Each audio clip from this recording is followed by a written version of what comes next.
As the Green Bay Packers open OTAs, the biggest question I have is, what is this offensive line going to look like? And we may not know until the Packers are ready to play a game.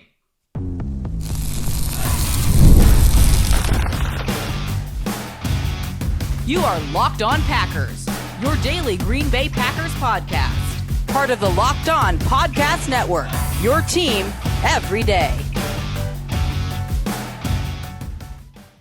You are Locked On Packers, part of the Locked On Podcast Network, your team every day. I'm Peter Bukowski, and I cover the Packers for The Leap, a newsletter I would love for you to subscribe to. Follow me on Twitter, Peter_Bukowski. Follow the podcast on Twitter, Locked On Packers. Like us on Facebook. Subscribe to the podcast to iTunes, Spotify, Google Podcasts, wherever you find podcasts. You will find Locked On Packers, the #1 Packers podcast on the internet, and the show for fans who know what happened.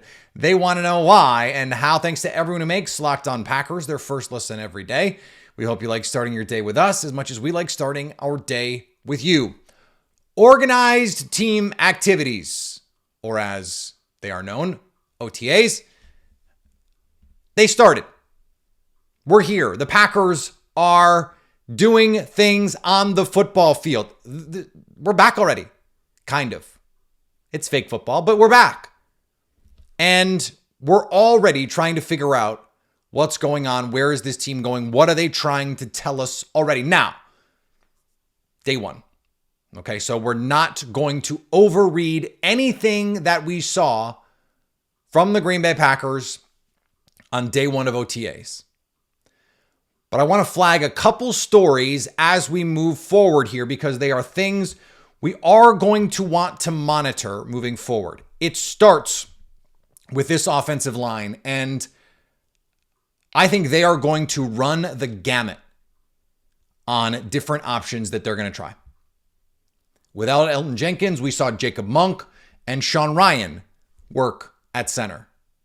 We saw Jordan Morgan at right guard with the ones. We saw Jordan Morgan at left tackle with the twos. We saw Anthony Belton at right tackle with the twos. This all has to be framed within the lens, too, of where the Packers see this team moving forward. What is this offensive line going to look like in a year? Rasheed Walker, Sean Rhyan.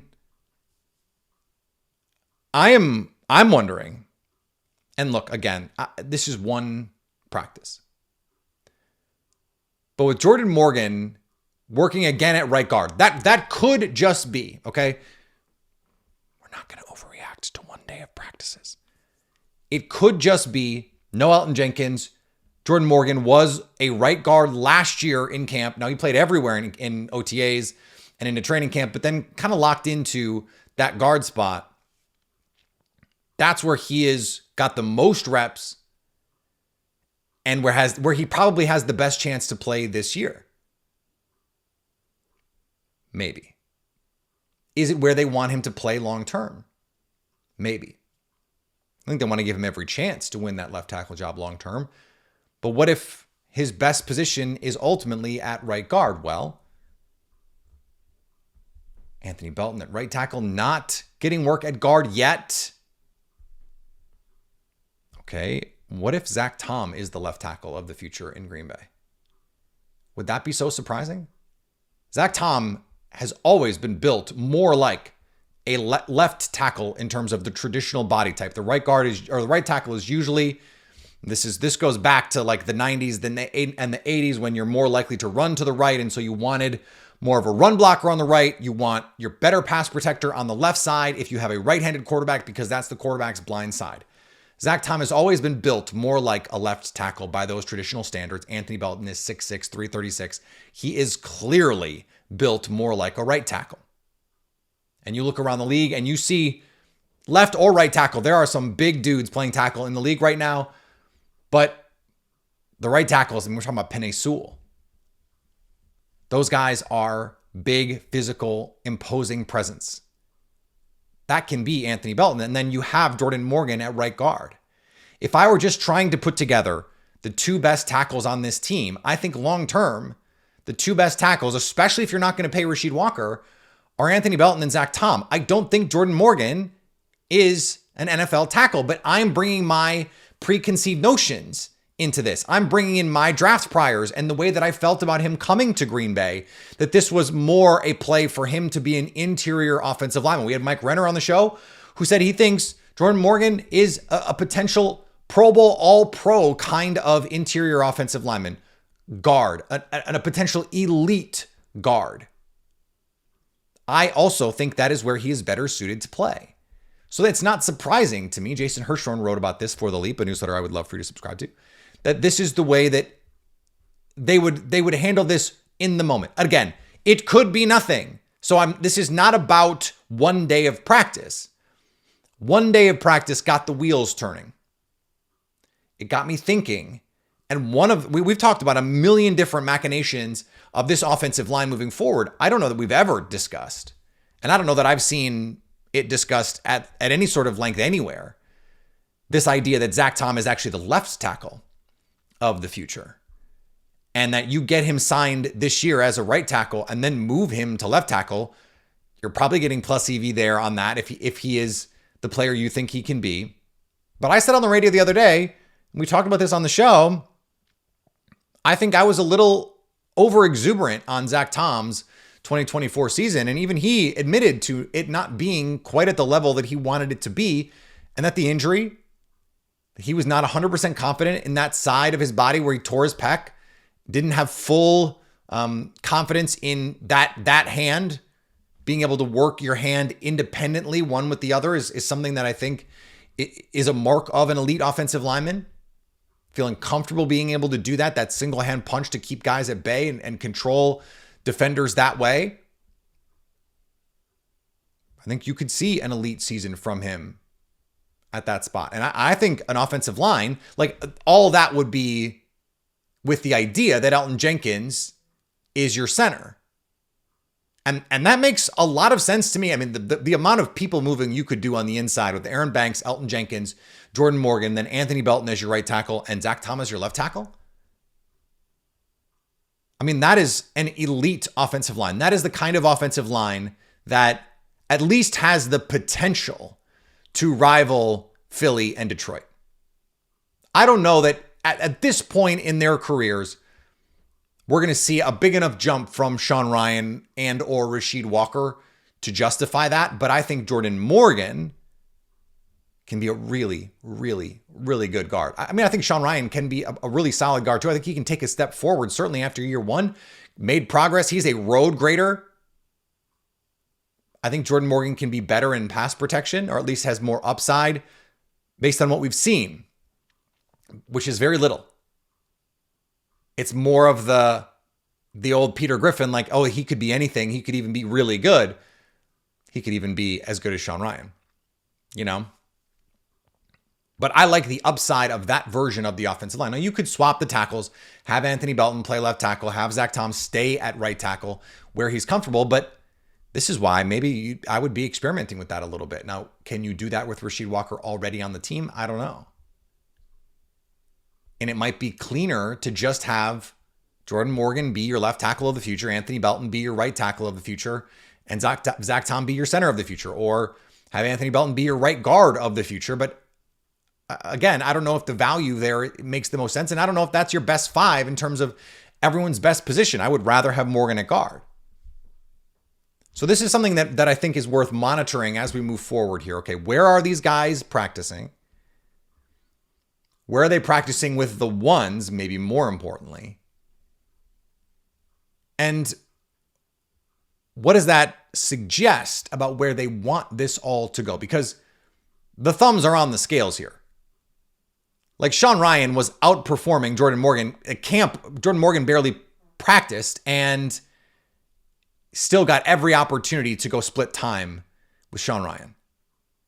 Like they want what they want. And they're going to put their thumbs on the scales. That's the way this works.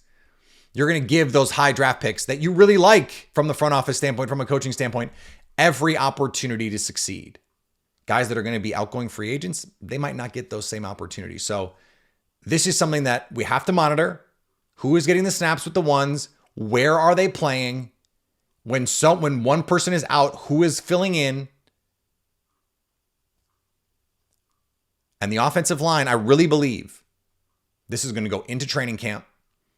We're going to see, these guys play in the preseason. It may actually benefit guys like Jordan Morgan and Anthony Belton who are young and need the development, and they might get more of those opportunities in the preseason because it's more opportunities for them to show what they got. I don't know if Rasheed Walker is going to get that opportunity the same way. So that makes this all very, very interesting to me. Now, a similar situation right now is what's going on with the secondary, the safeties, the nickel. Where's Javon Bullard going to play? What is Evan Williams' role going to be?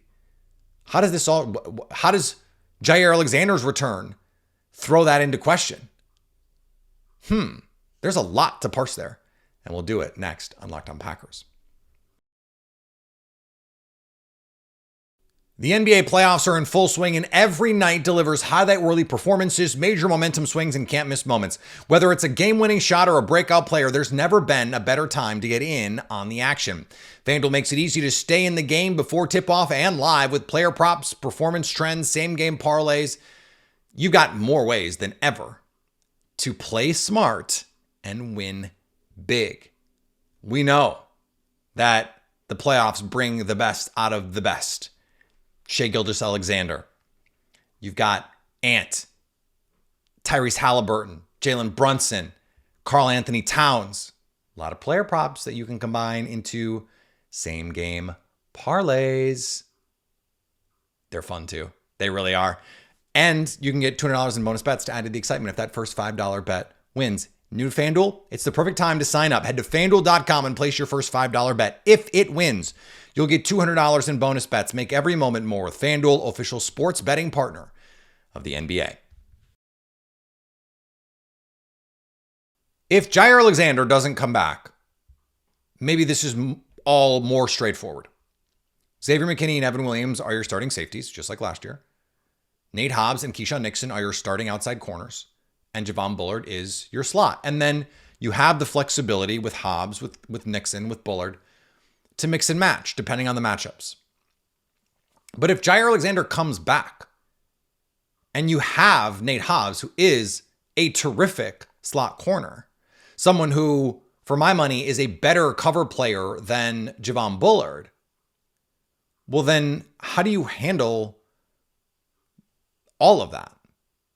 Does Javon Bullard go back to getting a chance to compete to be the starter next to Xavier McKinney? Now, it took limited snaps in OTAs, was not doing a lot of the team stuff, did get some reps early. It's difficult to understand how all these pieces are going to fit together if and when Jaire Alexander comes back. And we got the reporting from Packers News yesterday that Jaire Alexander plans to be at minicamp, at mandatory minicamp. And so it seems like there would be a resolution that would have to come before then. And maybe he's going to come to try and, bring the Packers to the table. But Javon Bullard is too good a player to not have an opportunity to be out there. What do you do? How do you do you have to change the way that you play? Do you have to play more big nickel as base? Do you want your traditional nickel to really be like big dime, where you're really only playing one true linebacker on the field, but they like Quay Walker? Now, they didn't pick up Quay Walker's fifth-year option. So could you do it where, okay, if you're going to play a 4-2-5, could it be Edgerrin Cooper and Javon Bullard as the two? Bullard's not really suited for that. You're going to have two safeties, three corners. One of them is going to be a nickel. Suddenly you're going, where are the opportunities for Javon Bullard? But remember, to open 2023, Javon Bullard was the no doubt starter at safety. Like, as of this time a year ago, he was the starter, day one, out there with the ones. And played well enough to be the opening day starter through camp, even though Evan Williams had a terrific camp. And then they trusted him to go be the nickel when Jaire Alexander got hurt and they had to move Keyshawn Nixon outside. The Packers really like Javon Bullard. But where is his home if Nate Hobbs can play the slot? Now, if it were me, I would just keep Jaire Alexander and Nate Hobbs on the field and put Javon Bullard in the slot. I would be happy to mix and match that. But I would rather see Javon Bullard develop as a nickel corner than see Nate Hobbs play in the slot and whatever you're getting from Keyshawn Nixon. And it's not a jab at Keyshawn Nixon. I just think Bullard has more upside as a nickel than whatever future development Keyshawn Nixon has as a boundary corner. On the other hand, what is the future of Jaire Alexander? And giving Keyshawn Nixon more opportunities to play outside can insulate you against whatever the future holds for Ja if after this season he's gone. Now, you can't base all of your decisions, your playtime decisions, and this is part of the problem with the way we framed the discussion in the first half of the show with the offensive line is you can't decide who's going to be out there based even a majority stake by the future of the team, the insurance policies that you're going to have. You need the best guys out there. Who are those guys? What does your best 11 look like? I find it hard to believe at this stage that your best 11 does not feature Javon Bullard, but I'm certainly open to the argument that having Keyshawn Nixon play the boundary, I think you can make a straightforward case, frankly, that Keyshawn Nixon was a better boundary corner last year than Javon Bullard was as a nickel. But one was a rookie and one was not. Now, Keyshawn Nixon had never played as a full-time starter on the outside, but he more than acquitted himself doing that.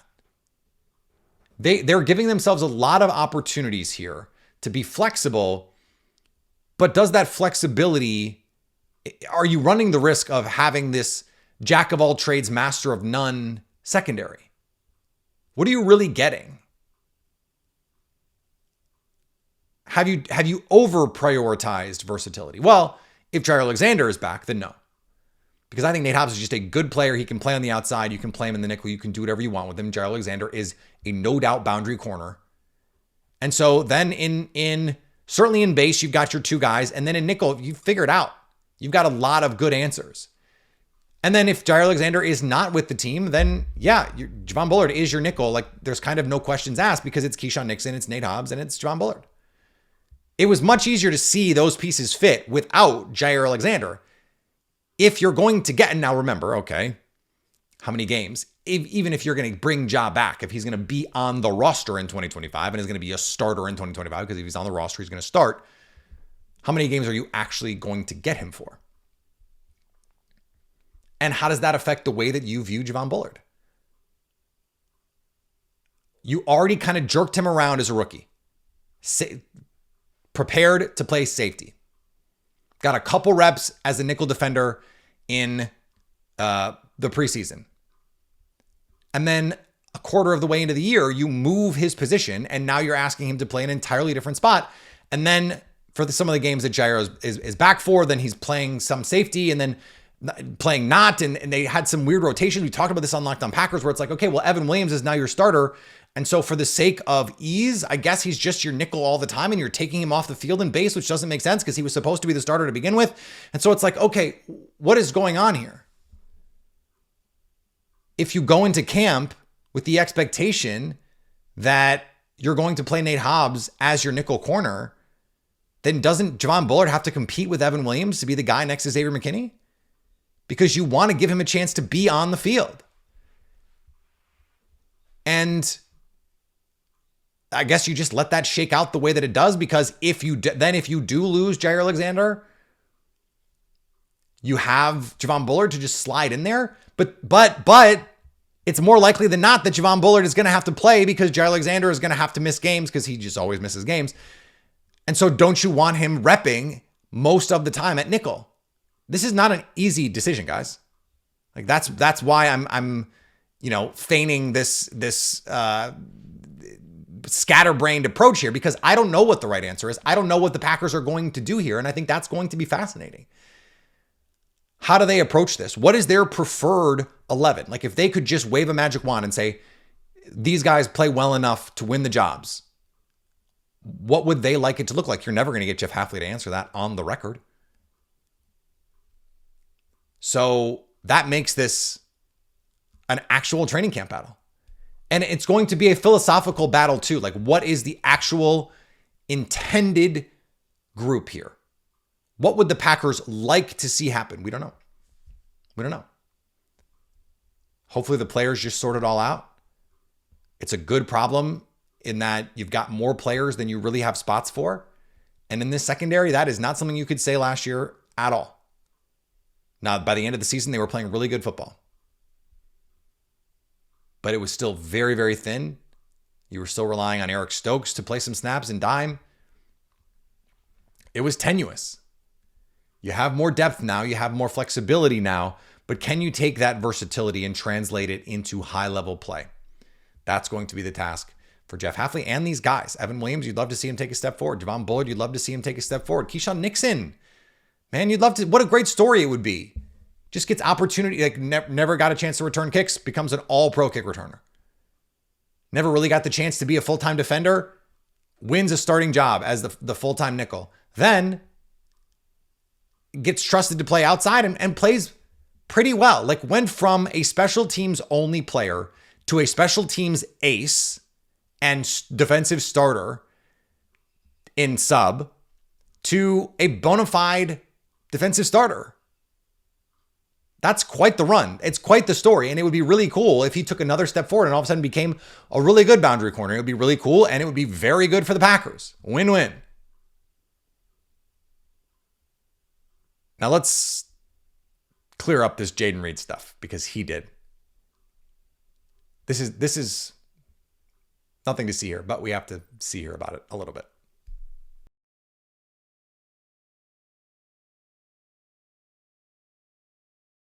Thanks for making Locked On Packers your first listen. For your second listen, check out Locked On NFL Scouting. As training camps gets closer and moves are being made, host Kyle Krabs and Joe Marino will make you the most informed NFL fan this season.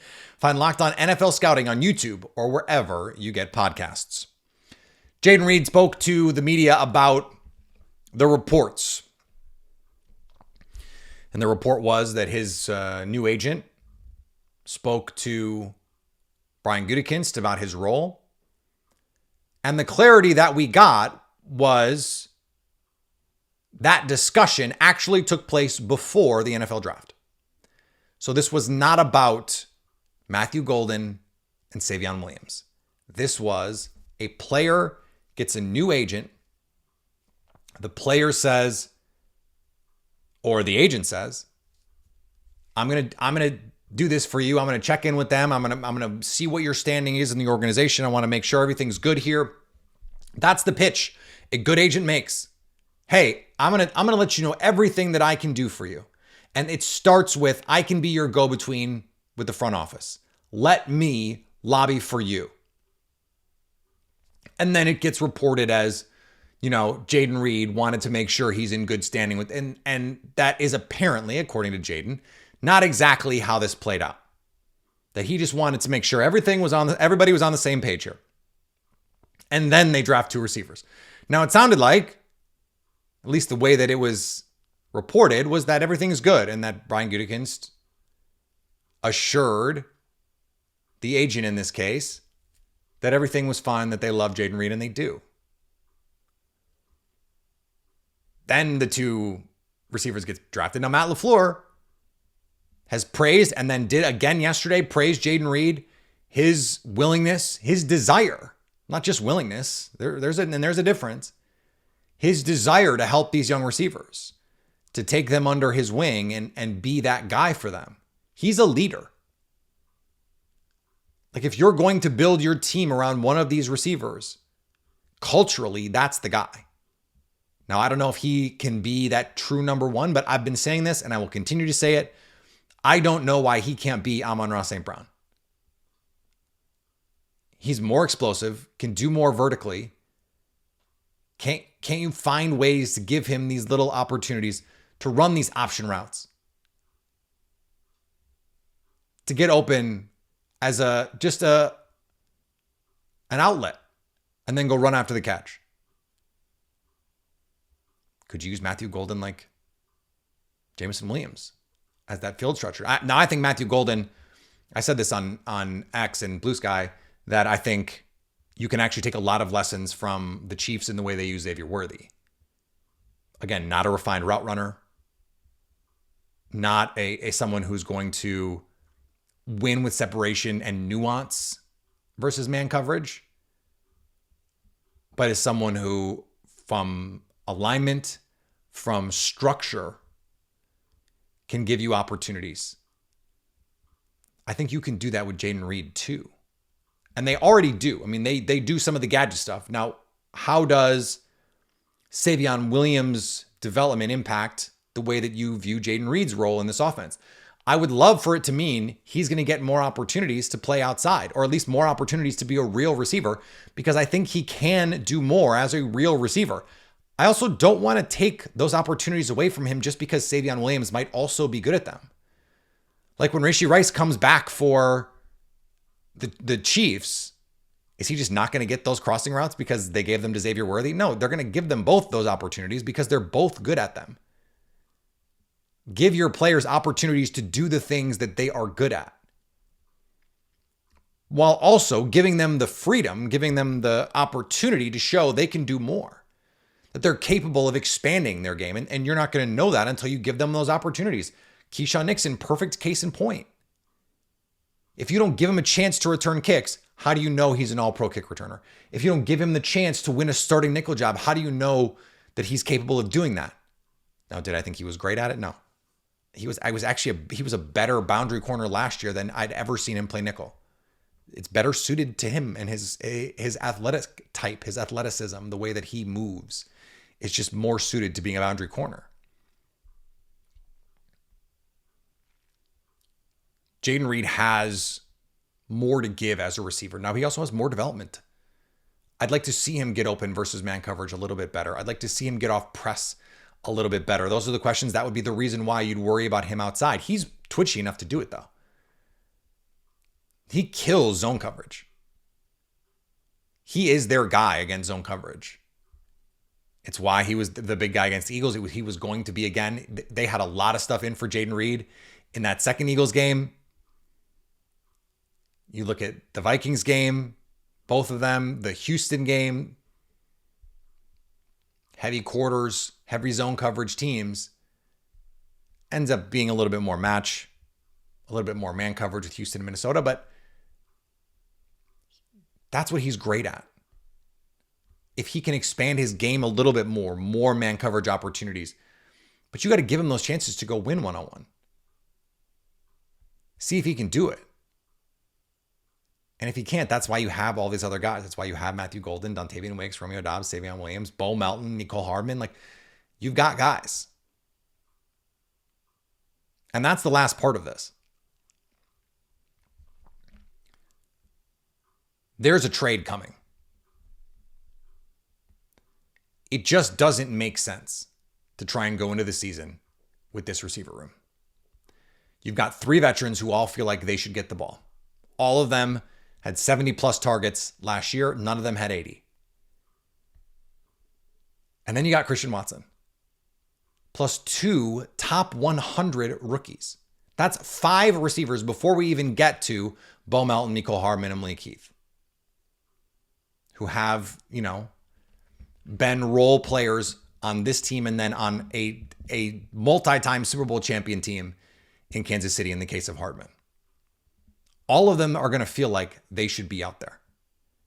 You all, just like from the jump right now, there's too many guys. You're just not going to keep all of those guys on the team. There's 8 receivers who all feel like they could be getting snaps for this team. That's not going to happen. Now, Christian Watson hurt, but Christian Watson, according to Matt LaFleur, ahead of schedule, jogging, stretching with the team already. It's late May. He's 5-6 months removed from ACL? That's crazy. He's doing great. I would love for him to be, now you don't want to rush him, but I would love for him to be back in October. 6-8 games. And you get him for the second half stretch. Starts to practice in week 6, let's say 7. You'd have to decide what to do with him from a roster standpoint. When can you take him off PUP, those kinds of things. All those silly roster rules that I think are inane. They just have too many guys. And There's already the nuggets being dropped. Albert Breer with the well, they love Matthew Golden. There could be a veteran trade in there. That could be coming from a team that wants Romeo Doubs or Dontavian Wicks.